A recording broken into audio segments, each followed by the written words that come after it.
বাংলাদেশ। এই বগুড়া থেকেই গোটা বাংলাদেশে এনসিপির রাজনীতি প্রতিষ্ঠিত হবে ইনশাআল্লাহ। ক্ষেত্রে পরিণত হয়েছিল, তার মধ্যে একটি এই সাত পাঠা আজকে এই উন্মুক্ত সমাবেশে আপনাদেরকে প্রতিজ্ঞা নিতে হবে। 24-এর পূর্বের ওই 12 বছরে, ওই 16 বছরে আমরা অনেকে যখন কথা বলতে পারিনি, তখন ওই ঢাকা বিশ্ববিদ্যালয়ে একজন কথা বলতে গিয়ে বারবার জেল কেটেছে। ঢাকা বিশ্ববিদ্যালয়ে একজন প্রতিবাদ করতে গিয়ে বারবার হামলার শিকার হয়েছে। তারপর ঢাকা বিশ্ববিদ্যালয়ের শিক্ষার্থীদের সরাসরি ভোটে 19-এর ডাকসু নির্বাচনে ডাকসুর সমাজসেবা সম্পাদক নির্বাচিত হয়েছে। এই পর্যায়ে আপনাদের মাঝে কথা বলবেন জাতীয় নাগরিক পার্টির সংগ্রামী সদস্য সচিব, 24-এর অভ্যুত্থানের অন্যতম সমন্বয়ক, আমাদের সাথে একসাথে রাজপথে লড়াই করা খুনি হাসিনার 24-এর অভ্যুত্থানের প্রথম রাজবন্দী জনাব আক্তার হোসেন। ওতে বগুড়া, ওতে বাংলাদেশ। এই বগুড়া থেকেই গোটা বাংলাদেশে এনসিপির রাজনীতি প্রতিষ্ঠিত হবে ইনশাআল্লাহ। এই বগুড়ার মানুষকে গত 16 বছর ধরে অবর্ণনীয় নির্যাতনের মধ্য দিয়ে যেতে হয়েছে।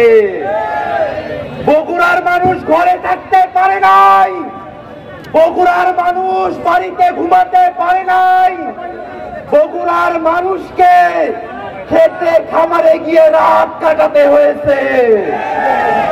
এত কষ্ট করে আওয়ামী লীগের বিরুদ্ধে যুদ্ধ করে, ফ্যাসিবাদের বিরুদ্ধে যুদ্ধ করে যে নতুন বাংলাদেশ আমরা পেয়েছি, সেই নতুন বাংলাদেশকে আমরা আর কোন ফ্যাসিবাদীদের হাতে ছেড়ে দেব না।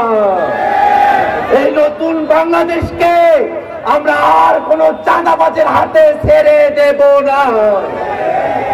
সম্মানিত বগুড়াবাসী, আজকের এই সমাবেশ আমাদেরকে স্মরণ করিয়ে দেয় এই বগুড়ায় এনসিপির রাজনীতি করা কঠিন।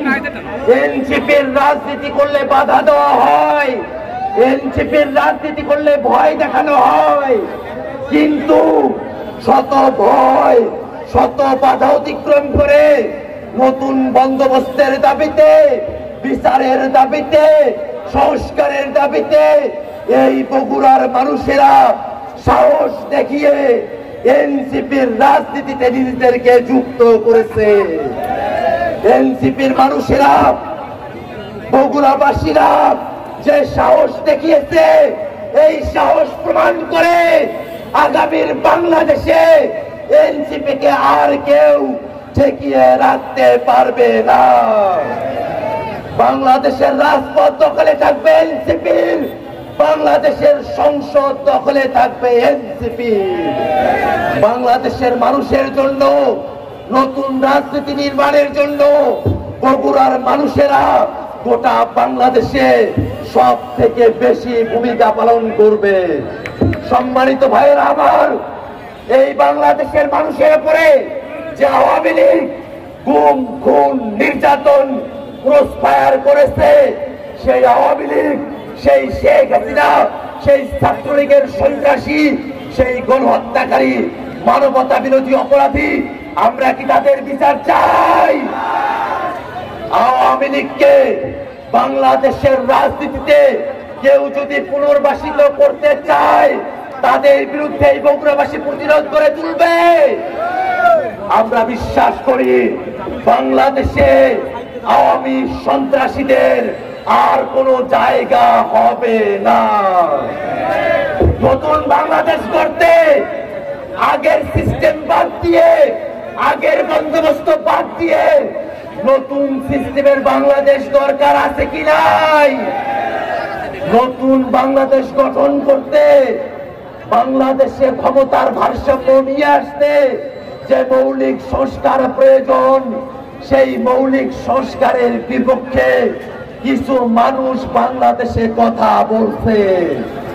আমরা স্পষ্ট করে বলতে চাই, এই বাংলাদেশে মৌলিক সংস্কারের ভিত্তিতে জুলাই সনদ হতে হবে।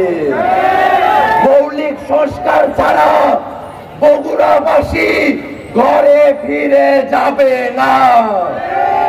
বাংলাদেশে নতুন বন্দোবস্ত কায়েম করতে বগুড়াবাসী রাজপথ দখলে রাখবে ইনশাআল্লাহ।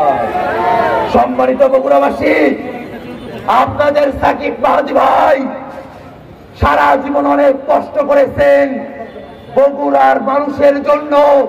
সামনের দিনেও তিনি কষ্ট করতে প্রস্তুত আছেন। আপনারা কি সাকিব মাহাদি ভাইয়ের সাথে তাদের কাঁধ মিলিয়ে বগুড়ার উন্নয়নে কাজ করবেন? ইনশাআল্লাহ আমরা সাকিব মাহাদি ভাইয়ের নেতৃত্বে, আমরা বগুড়াবাসীর নেতৃত্বে নতুন বাংলাদেশ, নতুন ক্ষমতা কাঠামোর বাংলাদেশ, নতুন গণতান্ত্রিক বাংলাদেশ বিনির্মাণ করবো ইনশাআল্লাহ। ইনকিলাব জিন্দাবাদ।